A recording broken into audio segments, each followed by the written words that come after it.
بسم الله الرحمن الرحيم. الحمد لله وكفى وسلام على عباده الذين اصطفى. أما بعد فقد قال الله تبارك وتعالى: أعوذ بالله من الشيطان الرجيم. بسم الله الرحمن الرحيم. وإذا بلغ الأطفال منكم الحلم فليستأذنوا كما استأذن الذين من قبلهم.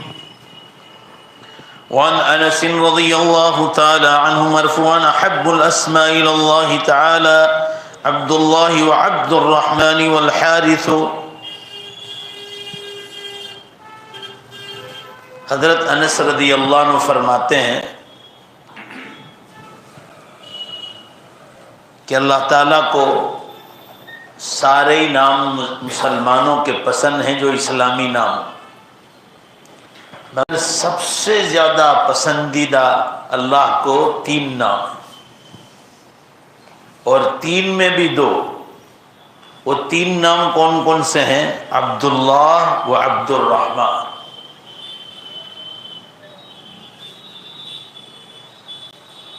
اور تیسرا نام ہے حارث۔ یوں دوسری حدیث آ رہی ہے جس میں آپ صلی اللہ علیہ وسلم نے ارشاد فرمایا: سمو باسماء الانبیاء والصالحین، اپنی اولادوں کے نام نبیوں کے نام پر اور نیک لوگوں کے نام پر رکھو، وہ بھی جائز ہے، مگر ان سارے ناموں میں اللہ کو جو پسند ہے عبداللہ و عبد الرحمن، اور تیسرا ہے حارث۔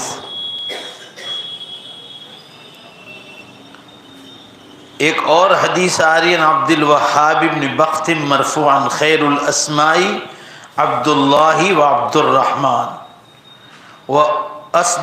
واصدق الاسماء حمام و حارث۔ فرما رہے ناموں میں سب سے زیادہ 2 نام اللہ کو بہت پسند ہیں، عبداللہ اور عبد الرحمن۔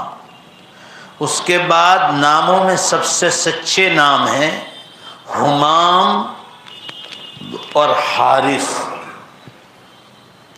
اور فرمایا: وشر الاسماء حرب و مرۃ، اور سب سے برے نام جو اللہ کو ناپسند ہیں وہ حرب اور مرہ۔ حرب کہتے ہیں لڑائی کرنا، مرہ کہتے ہیں کڑوے کو۔ آپ صلی اللہ علیہ وسلم کے زمانے میں 100 سال پرانی لڑائیاں لڑتے تھے اسلام سے پہلے، تو یہ کسی کا نام حرب رکھتے تھے، لڑائی اور جنگ۔ آپ صلی اللہ علیہ وسلم نے اس نام کو بھی ناپسند فرمایا۔ جب لڑائی کے جس معنی میں لڑائی کا نام ہے اس کو ناپسند فرمایا تو زور سے بولو بھائی، لڑائی کرنا پسند کریں گے؟ نہیں پسند کریں گے۔ اسی طرح مرہ کڑوا، تو فرمائے یہ نام بھی مکروہ ہے، اللہ کو پسند نہیں۔ عبداللہ کا معنی عبداللہ اللہ کا بندہ، عبد الرحمن کے معنی رحم کرنے والے کا بندہ، حمام کے معنی امت کے لیے رنج اور غم کرنے والا، امت کے لیے۔ تو جس معنی میں اچھائی ہو ان ناموں کو اچھا ہی کہا جائے گا۔ دوسرا ایک معنی ہے کہ کوئی بھی اچھا ارادہ کرے تو مضبوط ارادہ کرتا ہے، ہمت والے آدمی کو حمام کہا جاتا ہے۔ اور حارث کے معنی ہیں اچھی کمائی کرنے والا، حرام نہیں، اچھی کمائی کرنے والا۔ اسی طرح اچھا معاملہ کرنے والا، اچھے ڈھنگ سے کھیتی کرنے والا، یہ حارث کے معنی ہے۔ تو اچھا معنی ہے، لہذا اللہ تعالیٰ نے اس کو اچھا پسند فرمایا۔ اور حرب کے معنی لڑائی اور جنگ کرنے ہیں، اس کو اللہ تعالیٰ نے ناپسند فرمایا۔ تو آپ صلی اللہ علیہ وسلم نے اس نام جو غیر مسلمین لوگ رکھتے تھے آپ صلی اللہ علیہ وسلم نے منع فرمایا۔ اور کڑوا یہ نام بھی ناپسند ہے۔ عبداللہ اور عبد الرحمن کا سب سے پسندیدہ نام ہونے کی وجہ ظاہر ہے کہ وہ اللہ کا بندہ ہے۔ رہا حمام اور حارث کا، تو ہر آدمی اپنی زندگی کے دوران ان ناموں کے اکثر معنی کا مصداق بنتا رہتا ہے۔ اس لیے جو آدمی ان ناموں سے موسوم ہوگا وہ اس معنی کا اس میں ما مسمى ہوگا، یعنی حارث اچھی کھیتی کرنے والا، اسی طرح دوسرا نام ہے حمام، امت کے لیے رنج اور غم کھانے والا۔ تو یہ نام جیسا نام رکھو گے اللہ کی طرف سے ویسے ہی اس کے اثرات پڑتے۔ اور حرب معنی لڑائی کے ہیں، مرہ کے معنی کڑوے کے ہیں، تو ان میں خرابی کا معنی ہے، معنی میں فساد اور بگاڑ ہے، تو اللہ تعالیٰ نے بھی اس کو ناپسند فرمایا، اور آپ صلی اللہ علیہ وسلم نے یہ نام رکھنے کو منع۔ ایسے ہی وہ نام جس کا معنی برا بنتا ہے ان ناموں کو ناپسند ہے، آپ نہیں رکھ سکتے۔ جیسے ہمارے یہاں کالو رکھنا، کالو بھائی، فلاں بھائی، وہ پیار کا نام ہے مگر وہ نام اسلامی نام نہیں۔ جیسے چاند بھائی، پہلی رات چاند کو پیدا ہوا تو چاند بھائی رکھتے، تو یہ چیزیں اللہ کو پسند نہیں۔ آپ کسی نام سے پکاریں، جیسے کالو بھائی پیار سے پکارتے ہیں، چاند بھائی، کوئی پپو کہتا ہے، کوئی گورا کہتا ہے، کوئی بابو کہتا ہے، وہ ٹھیک ہے، بولنا بھی جائز ہے، مگر نام نہیں رکھ سکتے آپ زور سے بولو بھائی ایسے نام رکھ سکتے؟ اسلامی نام جو ہے آپ کا رکھنا پڑے گا، پھر چاہے آپ اپنام سے کچھ بلایا کریں، البتہ اپنام میں بھی برے الفاظ نہیں ہونا چاہیے، جیسے بھی کیا کڑوا کسی کا نام رکھنا، کسی کا نام لڑائی جنگ رکھنا، ایسے کوئی بھی خراب معنی والے نام آپ نہیں رکھ سکتے۔ آگے حدیث آ رہی، فرمایا انبیاء اور صالحین کے نام رکھو۔ عن المغیرۃ بن شعبۃ قال لما قدمت نجران سألوني فقالوا انکم تقرؤون یا اخت ہارون وموسیٰ قبل عیسیٰ بکذا وکذا فلما قدمت على رسول اللہ صلی اللہ علیہ وسلم سألت عن ذلك فقال انہم كانوا يسمون بانبائهم والصالحین قبلهم۔ حضرت مغیرہ بن شعبہ رضی اللہ عنہ فرماتے ہیں جب میں نجران آیا، ایک علاقے کا نام ہے نجران، ابھی بھی ہے وہ مکے کے قریب، تو وہاں کے لوگوں نے مجھ سے سوال کیا کہ تم لوگ حضرت مریم علیہ السلام کو حضرت ہارون کی بہن کہتے ہو، حالانکہ ہارون کے بھائی حضرت موسیٰ علیہ السلام تو حضرت عیسیٰ علیہ السلام سے بہت عرصے پہلے تھے، تو حضرت مریم علیہ السلام حضرت ہارون علیہ السلام کی بہن کیسے ہو گئی؟ جب میں رسول اللہ صلی اللہ علیہ وسلم کے پاس آیا تو اس بارے میں پوچھا تو آپ صلی اللہ علیہ وسلم نے فرمایا وہ انبیاء اور سلف صالحین کے ناموں پر نام رکھتے تھے، یعنی حضرت مریم علیہ السلام کے بھائی کا نام بھی ہارون تھا اور موسیٰ علیہ السلام کے بھائی کا نام بھی ہارون تھا۔ حضرت مغیرہ فرما رہے میں نجران گیا تو میں نے وہاں کے لوگوں کو میں نے کہا، لوگوں نے مجھ سے سوال کیا کہ تم لوگ حضرت مریم علیہ السلام جن کا ذکر قرآن پاک میں ہے، یا اخت ہارون، ان کے بھائی کا نام ہارون تھا، تو حضرت مریم کو کہتے تھے اے ہارون کی بہن، تو کہوں آپ ایسا کیوں کہتے ہو؟ کہا کہ ہارون تو حضرت موسیٰ علیہ السلام کے بھائی کا نام تھا، تو سوال کرنے والے کو خبر نہیں تھی کہ حضرت مریم علیہ السلام کے بھی ایک بھائی تھے جن کا نام ہارون تھا۔ معاملہ آپ صلی اللہ علیہ وسلم کے پاس لے گئے تو آپ صلی اللہ علیہ وسلم نے فرمایا کہ پچھلے زمانے میں لوگ نبیوں کے نام پر نام رکھتے تھے، اب عیسائیوں میں دیکھنا، عیسائی لوگ ڈینیل نام رکھتے ہیں، زور سے بولو بھائی، ذرا زور سے بولو، کیا نام رکھتے؟ یہ اصل میں حضرت دانیال علیہ السلام سے رکھتے ہیں، اللہ کے نبی گزرے، کیا نام تھا بولو؟ حضرت دانیال۔ فرشتوں کے نام پر مائیکل رکھتے ہیں، اصل میں وہ میکائیل سے بنا، حضرت میکائیل علیہ السلام، تو وہ نام رکھنا جائز ہے، کوئی حرج کی بات نہیں۔ تو ایسے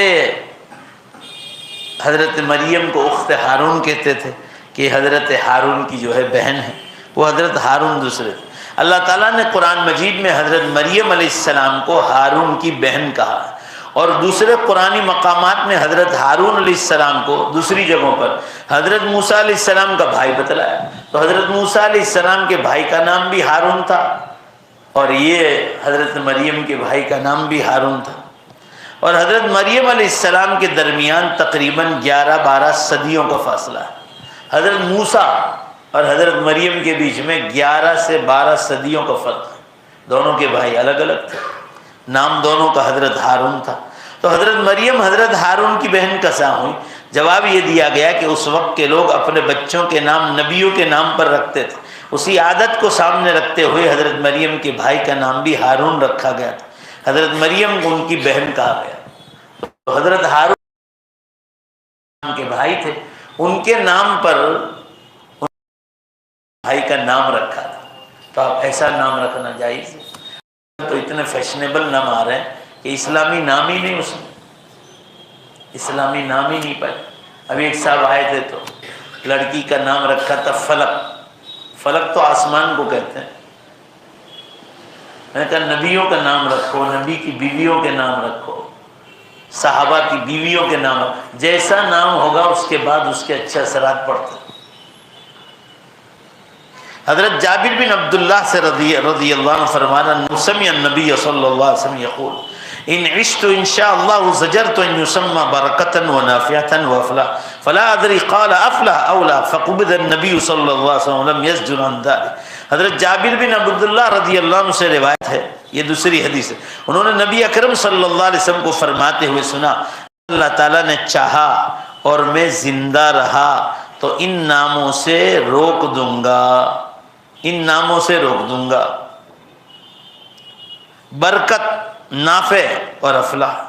مجھے علم نہیں کہ آپ صلی اللہ علیہ وسلم نے افلاح کہا تھا یا نہیں، پھر آپ صلی اللہ علیہ وسلم انتقال فرما گئے اور ان ناموں سے آپ صلی اللہ علیہ وسلم نے روکا نہیں۔ حدیث کا مطلب سمجھو پہلے۔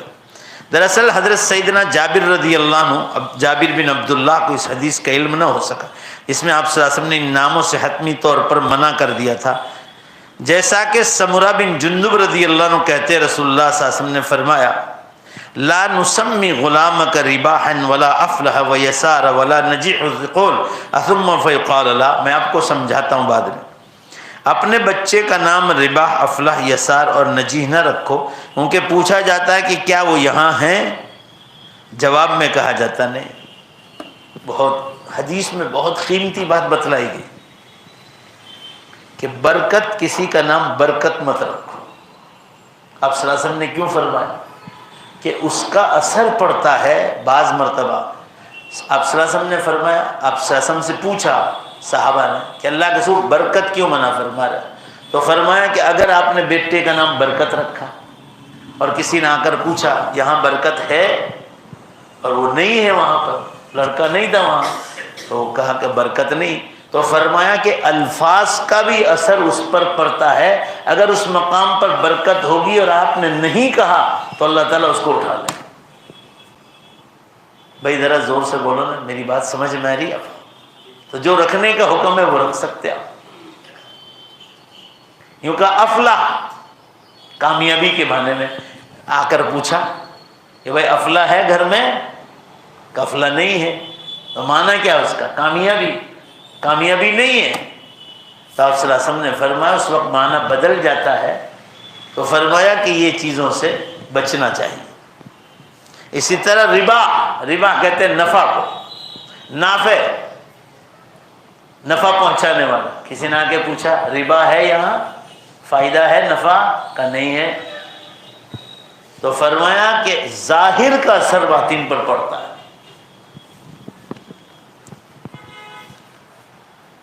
امام مبارک پوری رحمۃ اللہ علیہ بہت بڑے بزرگ گزرے ہیں، انڈیا ہی کے تھے، وہ فرماتے ہیں کہ لوگ نیک فال لینے کے لیے نام رکھتے تھے کیونکہ ان ناموں کے الفاظ اور معنی دونوں میں اچھائی اور برکت پائی جاتی، لیکن انہی ناموں کی وجہ سے بدفالی کا شکار ہو جاتا۔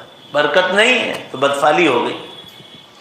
وہ اس طرح کہ جب پوچھا جاتا ہے کہ یہاں آیا ہے برکت تو جواب میں نہ کہا گیا، خوشحالی آئی، کامیابی آئی تو کہا نہیں آئی، بدفالی مراد ہو جاتی۔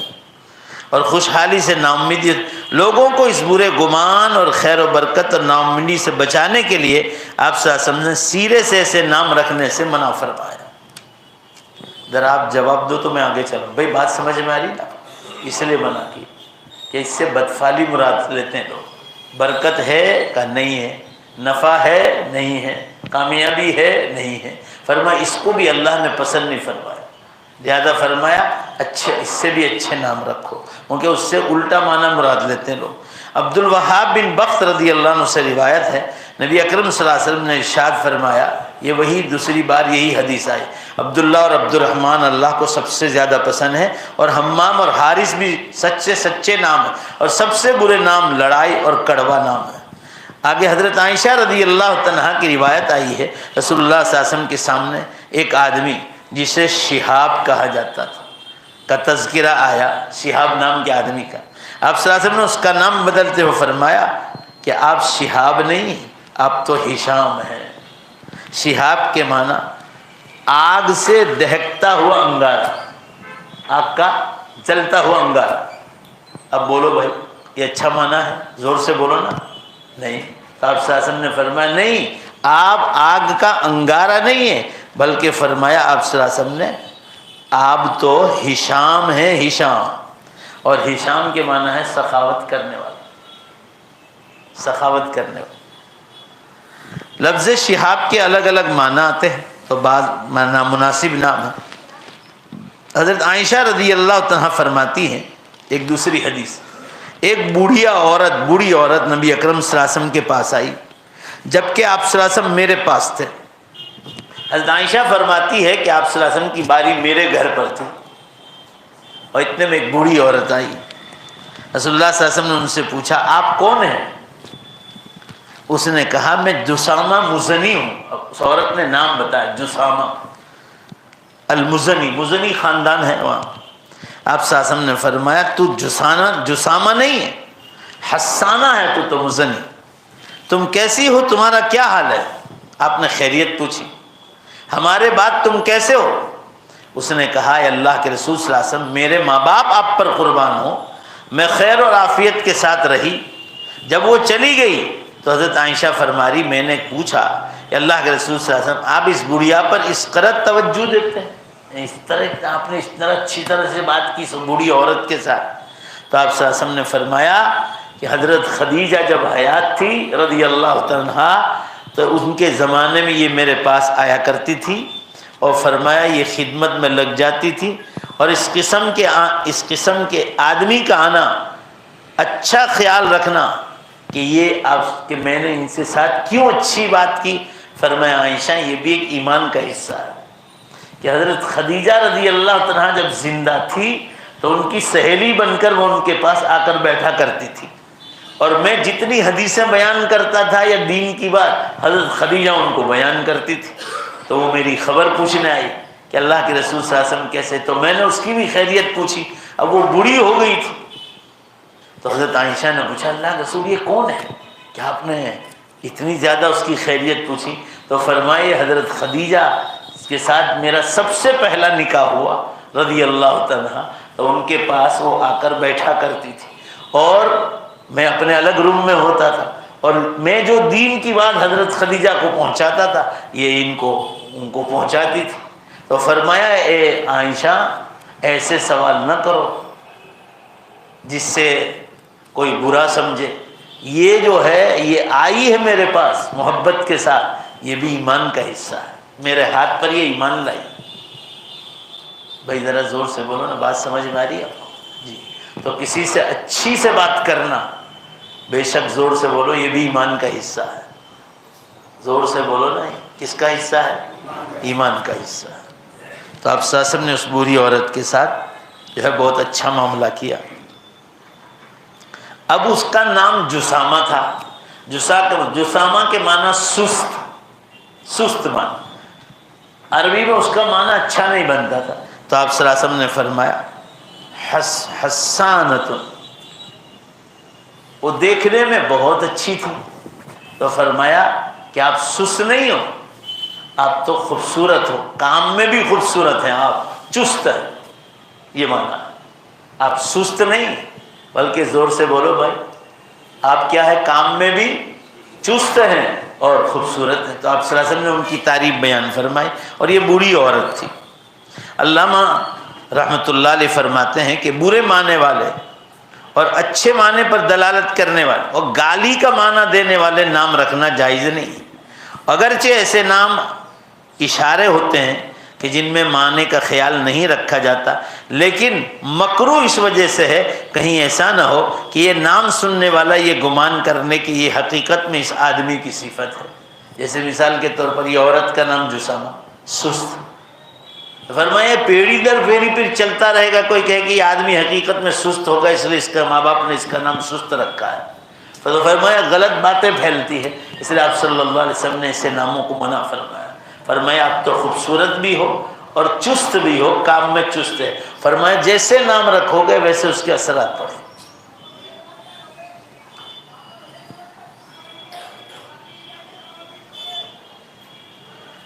صدام حسین کا جب مسئلہ ہوا تھا اور وہ شہید ہو گئے، تو صدام کے معنی جو ہے توڑ پھوڑ کرنے والا، تو بہت لوگوں نے نام رکھے، یہاں بھی آتے ہیں علاج کے لیے لوگ آتے ہیں، یہ مولانا یہ بہت ضد کرتا ہے، ہم پریشان ہو گئے ہیں۔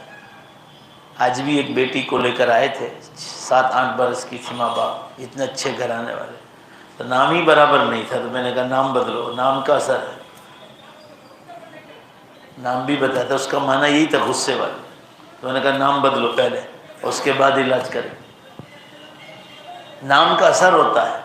صدام نام رکھتے ہیں توڑ پھوڑ کرنے والا، مارم ماں توڑ پھوڑ، برتن بھی پھینکتے، اس لیے آپ صلی اللہ علیہ وسلم نے ایسے نام سے منع فرمایا۔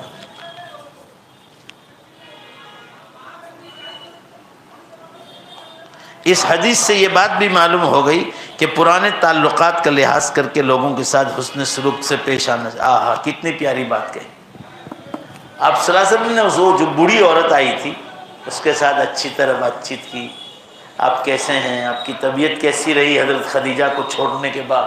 حضرت خدیجہ رضی اللہ تو اللہ کو پیاری ہو گئی، تو فرمایا کہ پرانے لوگوں کے ساتھ تعلقات رکھنا جو تمہارے گھر پہلے آتے تھے، فرمایا اس سے بھی اللہ راضی ہوتا ہے۔ بولو نے بھائی ہے کہ نہیں؟ اپنے ماں باپ، اس لیے آپ صلی اللہ علیہ وسلم نے فرمایا تمہارے والد کے دوستوں کے ساتھ محبت کرو، تمہارے والد کی خدمت کے برابر ہو، حدیثوں میں آیا۔ اور یہاں تک ایک حدیث میں آیا کہ تمہارے والد کو جو کھانا پینا پسند تھا ان کے دوست کو وہی کھانا پینا پلاؤ، فرمایا یہی ایصال ثواب ہو۔ اسی طرح ماں کی سہیلیوں کے ساتھ یہی معاملہ کرو۔ حضرت عائشہ رضی اللہ عنہا سے روایت ہے کہ آپ صلی اللہ علیہ وسلم برے ناموں کو اچھے ناموں میں بدل دیتے تھے۔ جیسے ایک گاؤں کا نام افرا تھا، ایک گاؤں کا نام خزرہ تھا، تو آپ سب نے سب کے نام بدلائے۔ کوئی کا نام برہ تھا تو اس کا نام زینب رکھا۔ آسیہ کے معنی گناہ کرنے والا، عین سے آسیہ گناہ کرنے والی، تو آپ صلی اللہ علیہ وسلم نے پھر اس کا نام بدل دیا کہ نیکی کرنے والی، حسانہ نیکی کرنے والی۔ تو نام اگر ایسے رکھے ہوں، کیوں کہ اگر ہم نے جو بنیاد پہلے سے ہماری بنیاد پہلی اینٹ آپ عمارت بناؤ اور پہلی اینٹ آپ کی غلط گئی ہے تو پوری عمارت سریا تک لے جاؤ غلط جائے گی۔ بھائی بولو نا، اصول ہے نا۔ تو فرمایا نام اچھے رکھو، اس کے بعد کام بھی اللہ تعالیٰ اس سے اچھا لے گا۔ اور ایسا ہوا، جو نام رکھا گیا اچھی نیت سے، اللہ تعالیٰ نے ان کو ان چیزوں سے نوازا۔ آج ہم لوگ کتنے لوگوں کو دیکھتے ہیں کہ دادا دادی نے نام رکھا، اس نیت سے رکھا کہ اللہ اس کو مال دے، تو نام رکھا عثمان غنی، کہ اللہ اس کو عثمان غنی کا خزانہ دے۔ واقعتاً اللہ تعالیٰ نے ان کو کیونکہ وہ دل سے دعائیں نکلی تھی، وہ بوڑھے لوگوں کی نیت بہت خالص تھی، تو اللہ تعالیٰ نے مال و دولت سے نوازا۔ یہ مطلب ہے۔ امام طبری رحمۃ اللہ علیہ بہت بڑے مفسر گزرے ہیں، وہ فرمانے ہیں کہ جس معنی میں گالی ہو، گالی یا جس نام میں اچھا معنی بنتا ہو، تو اچھا معنی بنتا وہ تو نام رکھ سکتے ہیں، مگر گالی بنتا اس نام کا رکھنا جائز نہیں ہوگا۔ یہ بات درست ہے کہ نام شخصیتوں کی نشان ہوتے ہیں، ان میں صفت کی حقیقت مراد نہیں لی جائے، لیکن مکروہ اس وجہ سے ہے کہ لوگ ایسا سمجھتے ہیں کہ اس آدمی میں یہ بات ہوگی اسی لیے اس نام رکھا۔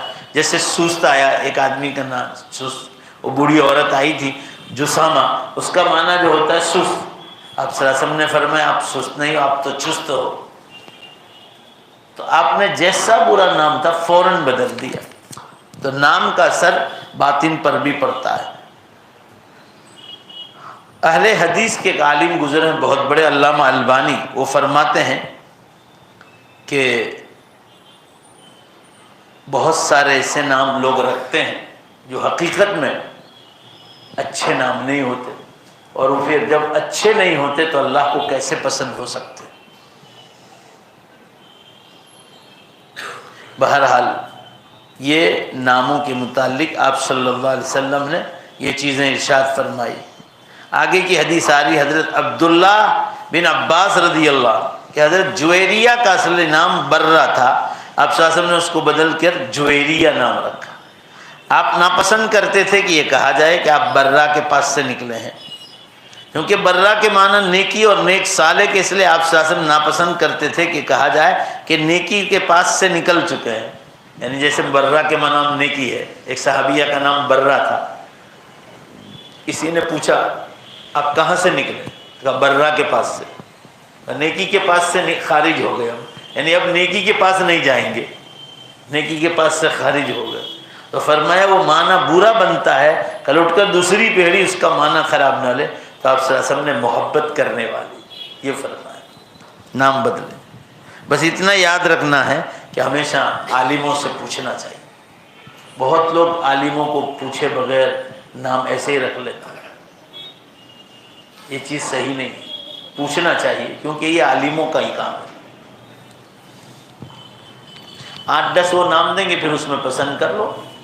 اب تو کتابیں چھپ گئی گجراتی میں، ہندی میں، اردو میں، نام اس کے ناموں کے ساتھ، اب علماء نے لکھی ہے تو اس میں پسند کر لو۔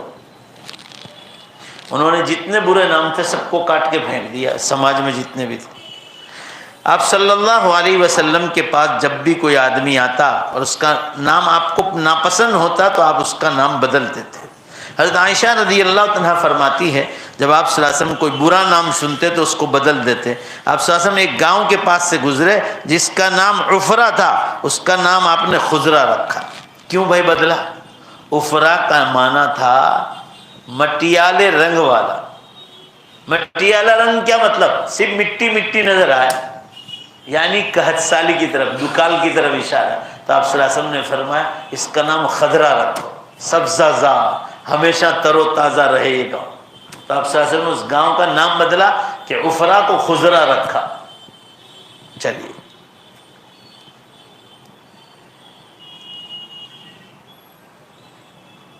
ایک حدیث سن لو، ایک حدیث حضرت جابر رضی اللہ عنہ یہ بہت کام کی ہے۔ فرماتے نبی اکرم صلی اللہ علیہ وسلم نے فرمایا احبسوا صبیانکم حتی تذهب فوعۃ العشاء۔ آپ کبھی آتے ہوں گے جو لوگ اوپر، یہاں ہندو لوگ بہت آتے ہیں اوپر علاج کے لیے، بچوں کو لے کر بھی۔ آج بھی ایک عورت آئی تھی۔ ہم لوگوں کو اللہ نے ایمان کے راستے سے کیسی چھوٹی چھوٹی نصیحتیں کی، چھوٹی چھوٹی زندگی گزارنے کے طریقے، دا وے آف لائف از اسلام۔ دیکھو کیسی پیاری نصیحت۔ فرمایا اپنے بچوں کو پابند کر لیا کرو رات شروع ہوتے ہی پہلے، یعنی چھوٹے چھوٹے بچے ہیں، دودھ پیتے ہیں یا 3-4-5 سال کے ہیں، فرمایا مغرب کی اذان سے پہلے ان کو گھر میں لے لو۔ حدیث میں ہے کہ شیطان پوری دنیا میں فتنے پھیلانے کے لیے فجر کے وقت سے نکل جاتے ہیں، مغرب سے پہلے ان کے جانے کا وقت ہوتا ہے، نکلنے کا وقت ہوتا ہے۔ تو فرما رہے یہاں تک کہ رات کا سخت اندھیرا گزر جائے وہاں تک ان کو باہر نہ نکالو۔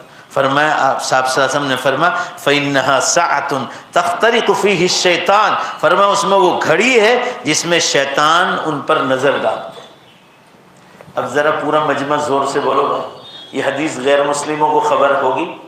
بولو نے بھائی خبر ہوگی؟ یہ اللہ نے ہم کو ایمان کے راستے سے بتایا۔ وہ بات میں غیر مسلم عورتوں کو کہتا ہوں، یہاں آتی ہے نا وہ علاج کے لیے کہ بھائی مغرب سے پہلے، سورج چھپنے سے پہلے اپنے بچوں کو گھر میں لے لو، یہاں تک کہ رات کا اندھیرا تاریک ہو جاتا ہے۔ زیادہ تر جو لوگ اتوار کو بھی گھومنے نکلتے ہیں تو میں کہتا ہوں کہ آیت الکرسی وغیرہ دم کر کے بچوں کو لے، اکثر رونے کے بچے بہت پریشان گھومنے کے لیے لے جاتے، اسی رات سے آج تک بیمار ہے، وہی شیطان نظر ڈالتے تھے۔ ان کا کام تو شیطانیت کرنا ہی، تو مغرب کی اذان سے پہلے ان بچوں کو اندر کرنے کا حکم ہے کہ یہ جو ہے نظر ڈالتے ہیں۔ اس میں بچوں کی روحانی حفاظت کی تلقین ہے جو والدین کی سب سے بڑی ذمہ داری ہے، لیکن آج کل ہر باپ کا مقصد ایسا ہے بس گھومو پھرو، اس کے سوا روحانی چیزوں کی طرف زیادہ توجہ نہیں دیتے، اس کی وجہ سے یہ بچے کبھی کبھی جو ہے بیمار ہو جاتے ہیں۔ اور فرمائے یہ ماں باپ کی سستی اور کاہلی کی وجہ سے۔ ٹائم کا بھی خیال رکھو، نہیں پھر اگر مجبوری ہو تو پھر آیت الکرسی وغیرہ دم کر کے نکلو، پھر کوئی شیطان کی مجال نہیں ہے کہ وہ جو ہے یہ ڈالے گا۔ آپ صلی اللہ تعالیٰ علیہ وسلم نے ارشاد فرمایا، جس گھر میں یا جس دکان میں یا فیکٹری یا کہیں بھی آپ کی کوئی بھی جگہ، فرمایا ایک بار بھی وہاں آیت الکرسی پڑھ دیا جائے، صرف پڑھ لیا جائے، فرمایا شیطان اس جگہ کو چھوڑ کے بھاگ جاتا ہے۔ تو جنات تو کوئی چیز نہیں، شیطان بھاگ جاتا ہے۔ ہمارا دین دنیا آفس ہے انکلیشور میں، ایک غیر مسلم، یہ جگہ غیر مسلم کی تھی، مسجد کے قریب تھی، تو ہم نے وہ پسند کیا وہ مکان، اور میرے آنے کے بعد دین دنیا آفس آنے کے بعد وہ پوری سوسائٹی اب زیادہ تر مسلم ہو گئے، مشکل سے 10، میں جب گیا تو 10% مسلمان تھے، 90% ہندو تھے، لوگ آنے لگے یہاں تک کہ سب خالی۔ جب شروع میں گئے نا اور وہ مکان خریدا تو 1-2 سال بند پڑا تھا وہ دین دنیا آفس کا۔ ہم کبھی یہاں ترک صد عالم سے فیملی کے ساتھ جاتے تھے، رات کو جمعہ وہاں قیام کرتے، تو باقاعدہ یعنی اللہ کے گھر میں بیٹھا ہوں، اوپر کے منزلے پہ باتیں کرتے ہوئے رات کو باقاعدہ آواز آتی تھی کہ اوپر کوئی بات چیت کر، حالانکہ اس مکان میں کوئی نہیں رہتا، پھر چلنے کی بھی آواز آتی تھی۔ ہم لوگ تو ان چیزوں میں رہے ہیں تو کوئی ڈر نہیں کبھی بھی، اور میں بار بار ہر جمعرات کو محسوس کرتا تھا کہ واقعی آواز آ رہی ہے، چلنے اوپر چل رہے ہیں، کوئی 12 بجے ہیں، 1 بجے ہیں۔ میں نے کہا بس ہے، بستی ہے یہاں۔ میں نے جب بھی آیا تو ہر کمرے میں آیت الکرسی پڑھ کے میں نے دم کر دیا، دوسری جمعرات سے انہوں نے جگہ ہی چھوڑ دی، کبھی نہیں، آج تک کبھی نہیں، الحمدللہ۔ مولانا الیاس ہیں نا افریقہ کونڈ والے، انہوں نے مجھے ایک بار کہا تو میرا دھیان نہیں گیا، ہمارے ایک دوست کے والد کا انتقال ہوا تو مجھے ایک کتاب چاہیے تھی، میں نے کہا آفس پر سے وہ کتاب لے آؤ، ظہر بعد کے بعد وہ گئے، اس وقت مجھے یہ احساس نہیں تھا کہ یہاں کوئی ہے، پھر ہم نے جانا شروع کیا رہنا، تو وہ مولانا الیاس کہتے کتاب لینے گئے تو اوپر سے آواز دی کہ یہاں ہم کو ڈسٹرب مت کرو، یہاں آیا مت کرو، تو وہ کہہ رہے ہیں کہ میں تو دروازہ کھول کے ہی بھاگ گیا، تالا بھی نہیں مارا، تو میں گیا اوپر جا کے چکر مار کے بھی اللہ کا نام لے کر اور تالا مار کے آ گیا، تو کہا ہاں مولانا مجھے خود نے کہا کہ یہاں ہم کو ڈسٹرب کرنے مت، واقعی بستی۔ پھر میں جمعرات فیملی کے ساتھ جاتا تو باقاعدہ چلنے کی آواز، باتیں باقاعدہ، مگر الحمدللہ وہ ایک بار پڑھا اس کے بعد جگہ ہی چھوڑ دی۔ ہمارا یقین کمزور ہے، ورنہ بے شک بولو زور سے اللہ کے کلام میں آج بھی پاور ہے، یقین کمزور ہے ہمارا۔ آج ہم لوگ ایمان کے اتنے کمزور ہیں کہ ذرا کچھ ہوا تو بھوؤں کے پاس دوڑتے ہیں، مہاراجوں کے پاس دوڑتے ہیں، خدا جانے کہاں جاتے ہیں۔ تو دیکھو کیا فرما رہے کہ مغرب کی اذان سے پہلے بچوں کو گھر میں لے لو یہاں تک کہ رات کا اندھیرا چھا جائے، کیونکہ اس گھڑی شیطان اپنی جگہوں پر واپس جاتے ہیں۔ اللہ تعالیٰ شان آگے انشاءاللہ بعد میں پڑھیں گے۔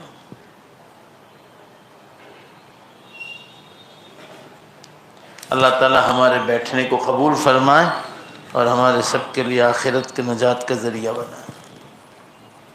درود شریف پڑھ لیں، دعا کریں۔ آپ حضرات کو ایک بات کہوں، یہ ہمارے رحمت اللہ بھائی سندھی ہیں، ہمارے بھروچ میں بھی یہاں یہ DYSP میں رہے، یہ میں آپ کو بار بار دعوت و تبلیغ کا ذکر کرتا ہوں، یہ بھی جماعت میں نکلے 4 مہینے، ایک چلہ میں ہے ماشاءاللہ، اور بار بار نکلتے بھی الحمدللہ۔ دیکھو میں آپ کو بار بار کہتا ہوں گھروں میں تعلیم زندہ کرو، دعوت و تبلیغ کے کام میں نکلو، کاروبار بھی ہے وہ سارا کام کاج چھوڑ کر، اور وہ سب پڑھے لکھے آفیسرز ان کے ساتھ آئے، ان کو پتہ چلا کہ یہاں میں آج ہوں تو پھر میں نے آج ان کو دعوت دی۔ اللہ تعالیٰ ان سب آمین کو اللہ ان کی عمر دراز کرے، اور ان سے بھی درخواست کرتے ہیں کہ اللہ کے راستے میں ہیں تو پوری امت کے لیے دعا کریں گے انشاءاللہ۔ درود شریف پڑھ لو۔ بسم اللہ الرحمن الرحیم، الحمدللہ رب العالمین والعاقبۃ للمتقین والصلاة والسلام علی خیر خلق محمد وآلہ وصحبہ اجمعین۔ اللهم صل على محمد وعلى ال محمد كما صليت على ابراهيم وعلى ال ابراهيم انك حميد مجيد اللهم بارك على محمد وعلى ال محمد كما باركت على ابراهيم وعلى ال ابراهيم انك حميد مجيد ربنا آتنا فی الدنیا حسنہ وفی الآخرۃ حسنہ وقنا عذاب النار۔ اے اللہ ہم سب کی مغفرت فرما، ہمارے ماں باپ کی مغفرت فرما، جن ماں باپ نے ہم کو بڑی محنتوں سے دین اور دنیا کی تعلیم دی، اے اللہ ان کی قبروں کو نور سے منور فرما، ان کی قبروں پر نور کی بارش نازل فرما، اے اللہ ان کی قبروں کو رحمتوں سے، برکتوں سے اور مغفرتوں سے پوری طرح ڈھانپ لے۔ اللہ وہ ہمارے ماں باپ بڑے مخلص لوگ تھے، بڑی سادگی کے ساتھ زندگی گزار کر گئے، ہم لوگوں کو دین اور دنیا دونوں کی تعلیم دے کر گئے۔ اللہ ان کی مکمل مغفرت فرما دے۔ اللہ ان کی یادیں بہت آتی ہیں مگر ہم کچھ نہیں کر سکتے، آپ رحیم و کریم ہیں، ان کی قبر پر نور کی بارش نازل فرما، ان سے راضی ہو جا۔ اے اللہ ان سے آپ راضی ہو جائیں۔ اے اللہ جب یہ لائٹیں نہیں تھی، روڈ نہیں تھے، پنکھے اور بجلیاں نہیں تھی، اس زمانے میں بڑی تکلیفوں سے ہم لوگوں کو حلال روزی کھلائی، کپڑے پہنائے، عید کے موقع پر خود پھٹے پرانے کپڑے پہنتے تھے اور ہم سب کو نئے کپڑے پہناتے تھے۔ ان ماں باپ کے احسانوں کو نہیں بھلایا جا سکتا۔ اللہ ان مبارک مجلسوں میں ان کو یاد نہیں کریں گے تو کب کریں گے؟ اللہ ان کی مکمل مغفرت فرما۔ آخر وہ بھی ایک انسان تھے، ان کی سیئات کو معاف فرما، ان کی نیکیوں کو قبول فرما، دنیا سے زیادہ ان کو قبر میں راحت عطا فرما۔ ہماری یہ نیکیاں ان کے درجات کے بلند ہونے کا ذریعہ بنا دے۔ اے اللہ ماں باپ کی مکمل مغفرت فرما، ہمارے ماں باپ کی مکمل مغفرت فرما، انہیں جنت الفردوس میں اعلیٰ مقام عطا فرما۔ ان کا حشر نبیوں کے ساتھ، صدیقین کے ساتھ، شہیدوں کے ساتھ، اے اللہ صالحین مرد اور صالحین عورتوں کے ساتھ فرما۔ اے اللہ انہیں خوب اونچا مقام جنت میں عطا فرما، اور جن کے ماں باپ زندہ ہیں انہیں خدمت کر کے دعائیں لینے کی توفیق عطا فرما۔ ہماری اس مجلس کو قبول فرما۔ اے اللہ دنیا اور آخرت کی دنیا میں رہتے ہوئے آخرت کی تیاری کی توفیق عطا فرما۔ اب قیامت بہت قریب آ گئی، بڑی نشانیاں شروع ہو گئی، اللہ اپنے وقت میں سے برکت اٹھا لی، بے حساب زلزلے ہو رہے ہیں، بڑے بڑے علماء دنیا سے جا رہے ہیں، علم اس طرح اٹھایا جا رہا ہے۔ اللہ پوری دنیا میں پرسوں ترسوں دیکھا گیا کہ کئی ملکوں میں بارش ہوئی، جبکہ یہ بارش کا موسم نہیں ہے، بغیر موسم کے بارش بھی قیامت کی نشانی ہے۔ اے اللہ اس امت کو جاگنے کی توفیق عطا فرما۔ اے اللہ علماء کے بیانوں میں بیٹھنے کی توفیق عطا فرما، دعوت و تبلیغ کے کام سے سب کو محبت عطا فرما۔ اے اللہ اس کام میں سب کو لگنے کی توفیق عطا فرما، گھر گھر تعلیم زندہ ہو جائے ایسی توفیق اسباب آسان فرما۔ اے اللہ کسی خانقاہی بزرگ کے ہاتھ پر بیعت ہو کر ہمیں آخرت کی فکر، ہمارے دل کی اصلاح کی توفیق عطا فرما۔ ہماری دعاؤں کو اپنے فضل و کرم سے، اپنے پاک ناموں کے طفیل پیارے حبیب جناب رسول اللہ صلی اللہ علیہ وسلم کے صدقے طفیل قبول فرما۔ ربنا تقبل منا انک انت السمیع العلیم برحمتک یا ارحم الراحمین۔